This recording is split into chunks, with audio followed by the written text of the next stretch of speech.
Oh, damn it, we're getting killed out here. If we want to win this war, we need some reinforcements on my position, god damn it. Come on, you weak bastards, send us in a tactical airstrike, or we're never getting out of here. Send in Top Gun, send in Stealth ATF and Afterburner, and send in the Desert Strike Force. Hell, send in Air Raid 3 if you have to. Come on, we need to win this bloody war.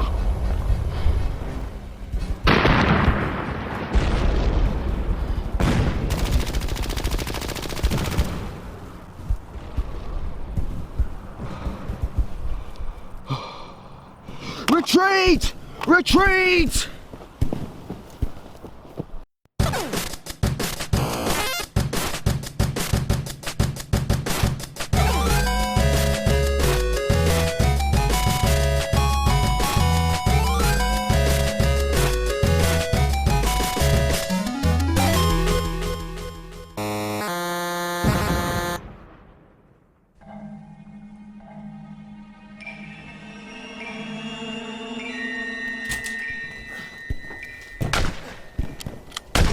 You'll never take me alive, you Axis swine!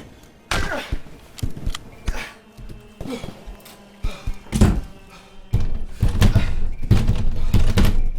need to fortify this position. Stat!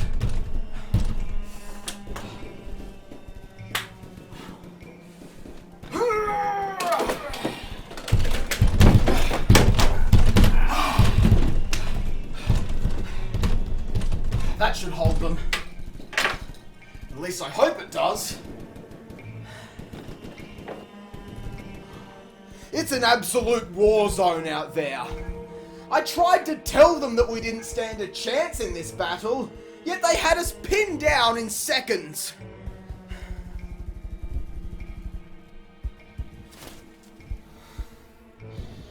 It's a bloody massacre out there. They love causing so much pain and torment. And for what? Mere territorial gains that won't even win them the war? The bastards have heavily armoured bunkers and death camps all over these hills. Don't stand a chance. So that.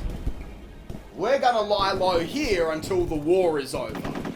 Maybe even relax a little with some Call of Duty. But see, I remember the good old days, not when wars were fought by weak children of slow intellect, but when wars were fought by the mature and strong. So I hope you're ready for the finest hour. While not the first Call of Duty game, it was the first of the series to land on consoles, making it a lot of people's first exposure to this now dominant franchise, myself included. Released late in 2004 and developed by the now defunct Spark Unlimited, I remember renting this game from the video store a few years later while studying World War II in school. As far as history goes, it was always my favourite thing to learn about, and to this day, I'm still fascinated and stunned by what I continue to learn. So, I played this primarily back in the day as research for school, which is just awesome if you ask me. Even my teacher at the time was like, "God damn, this kid's on a whole other level." I wonder if they'd be saying that if they knew where I ended up. The game opens to a pre-rendered video that perfectly transports you back in time and introduces the Allied forces. When I first played this, I was still tuned in to games that looked more like this, and the most realistic games I had were these. So sitting down after school, locked away in my room to this, truly moved me, and I'm still immersed to this day.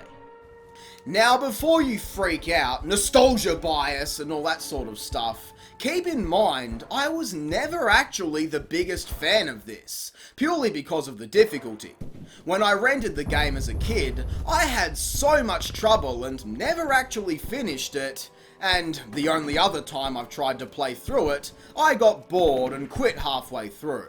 So I'm ready to finally end this chapter on my video game journey with a fresh experience perspective. Having said all that, I've always loved this title screen.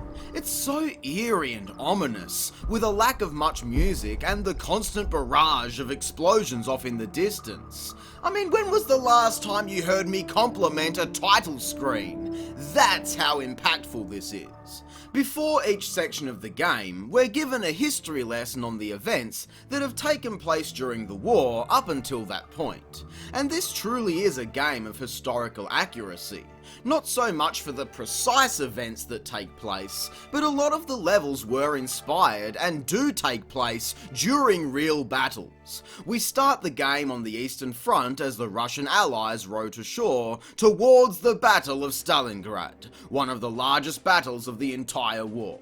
It gives me goosebumps to this day as bullets fly through the air as your commander opens fire on those trying to flee. It's just so enthralling. I can't find any comparison from another game that just grips you right from the start like this. Stepping ashore, you receive your weapon, or not, and set into charge up the hill. It's just absolute chaos everywhere you look, and yet we're just stood around watching the fight and doing nothing like a total clown. Would they really send a soldier into the front lines with nothing more than an ammo clip?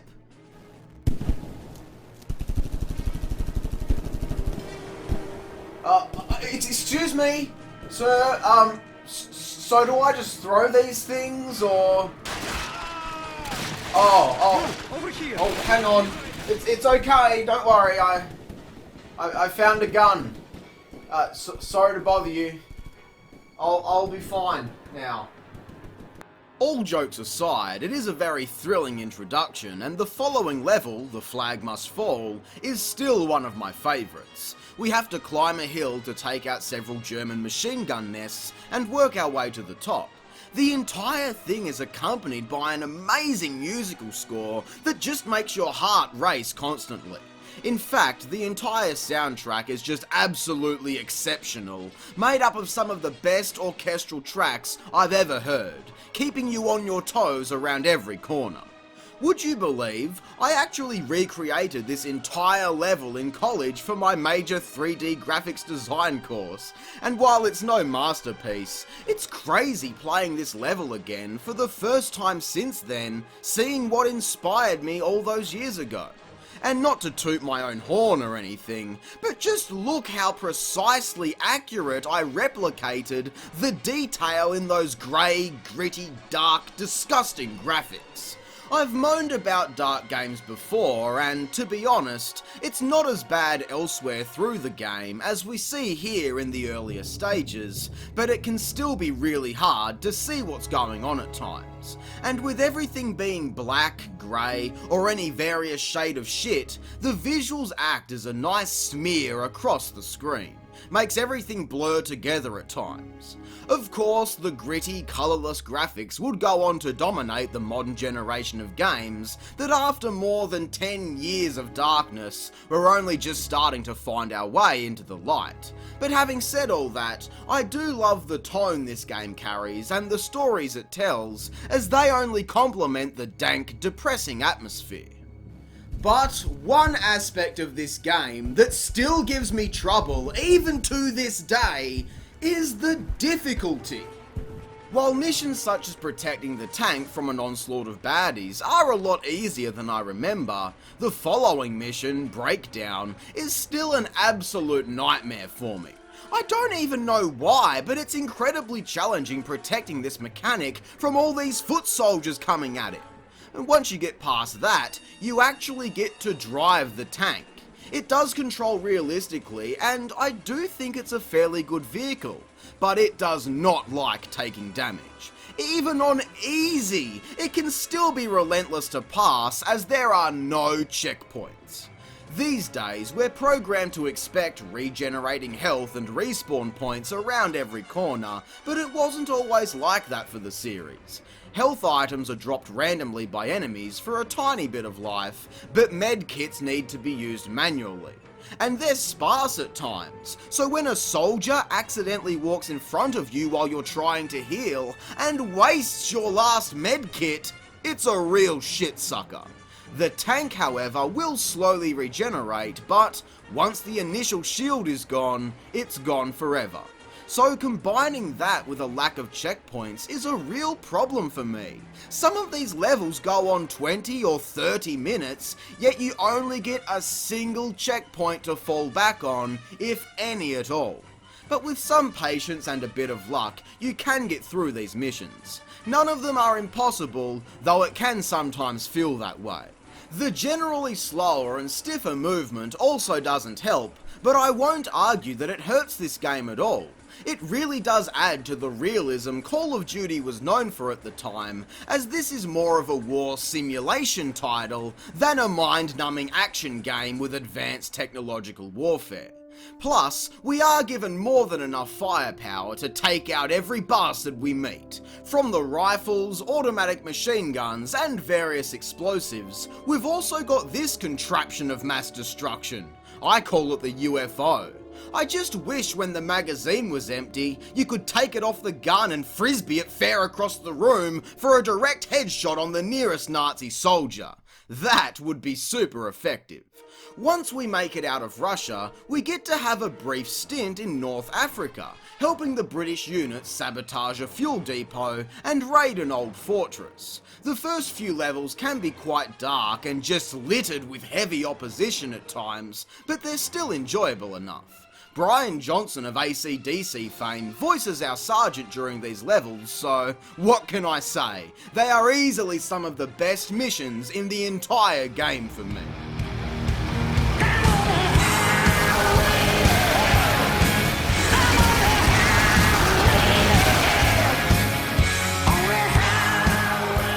However, it is a shame that we only get 4 levels here. I find it really disappointing what was such a major turning point for the war is just kind of skimmed over here. Now, obviously the themes and revelations that occurred elsewhere have stayed with us a lot more through time, but I still think it's a shame they seem to skip over such an important battle. The last area is the US progression on the Western Front, with a lot of lengthy assault missions. This is where the difficulty due to a lack in checkpoints really starts to show. You've almost always got something to escort and protect in streets just flooding with enemies. We've spent an equal amount of time so far in tanks and other vehicles as we have on foot, so even this late into the game, I feel a little bit unprepared for such a fierce onslaught of gunfire. Then we're given another tank level.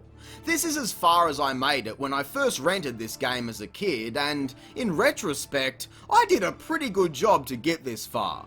But I can see why I never made it through this level, because it goes on for so long. We have to progress through several small towns and destroy all their tank forces, but you don't even get a single checkpoint until you seize 2 of the 3 towns and annihilate several waves of tanks. It's absolutely brutal to get through. Another thing I started to notice at this point in the game is that sometimes scripted events can occur without you really knowing what's going on. Modern Call of Duty, while it can be mind-numbing at times, does a very good job at showing you what's going on and how it immediately affects you. Finest Hour sucks at this most of the time and struggles to communicate what is actually happening, essentially leading you blind through the level. Of course, hand-holding can quickly become overbearing, and I'm not asking for that, but at least notifying me when an important event is taking place just seems like common courtesy. Seriously, the amount of times I've had to replay large level chunks, all because of a single misinformed mistake, is mind-boggling. Because it could have easily been avoided. These last 3 levels are some of the most grueling in the entire game, and having never seen them before, honestly, I'm shitting bricks. There is a lot of walking through the streets, getting jumped around every corner, with seriously limited resources. I reached a wall of enemies at one point with no ammunition and no health, so I had to backtrack to try and find some, but only found more respawning enemies. But the second to last mission, I swear, glitched out for me. The first half is fine, just walking by the tanks, clearing out the opposing force. I got the checkpoint, but then immediately get bombarded with constant fire, including friendly fire from a fucking tank for Christ's sake. Enjoy respawning to that every time you die. Now the idea of this mission is to lead the tanks through the level, which is simple enough, in theory. But again, with such limited resources and deadly accurate enemies, that's really hard to do at times. Then finally, when I think I've done it, the tanks just stopped. And nothing was happening. That's when I realised I was actually missing some tanks, and I'm realising this completely prone to enemy fire, meaning there is nothing I can do. I have no idea what happened here, but when I finally made it back a second time, they were all there and completed the mission easily. Clearly, it's just another example of things happening or not happening without the player being informed. Oh shit! When did that happen? Hit the deck! The final mission is a charge across the Ludendorff Bridge at Remagen through an army of foot soldiers, sniping and taking out turrets in the process. Finally, we have to climb through and clear the fortress at the end to find an anti-aircraft cannon, all on a single run without checkpoints. Thankfully, there are a lot of items once you reach the end of the bridge portion, and it serves as a relieving, but also epic endurance that perfectly ends off the game. Get back! Get back, you f***s! I've got to say, it feels really good to finally conquer this game after all these years. I mean, don't get me wrong, it was a hard-fought battle with some serious casualties. For me, anyway. Ah, you swine! But to this day, it's still a solid experience. Call of Duty Finest Hour gets 6 out of 10. I think this is a good game overall. It has a solid variety of mission types, stiff but realistic controls, and an amazing soundtrack. It doesn't look great, even for the time, but the rest of the presentation and historical aspects are easily its strongest point. But unfortunately, it does suffer from various spikes in the difficulty that can make it torture to get through at times, even on easy. The serious lack of checkpoints and the boredom that follows from repeating difficult sections in their entirety over and over again make it a bit of a slog. I'd recommend it for shooter fans who don't mind the challenge and enjoy the educational aspects of the storytelling, but if you're looking for a crisp, simple, jump in and kill people game, I'd stick with the latest Call of Duty. Don't let them advance on this position, or we're all done for! Could you do me a favour? If you happen to see any Nazi scum out there, could you give them this for me? I'm Square-Eye Jack, and I hope you have a great day. Thanks for watching.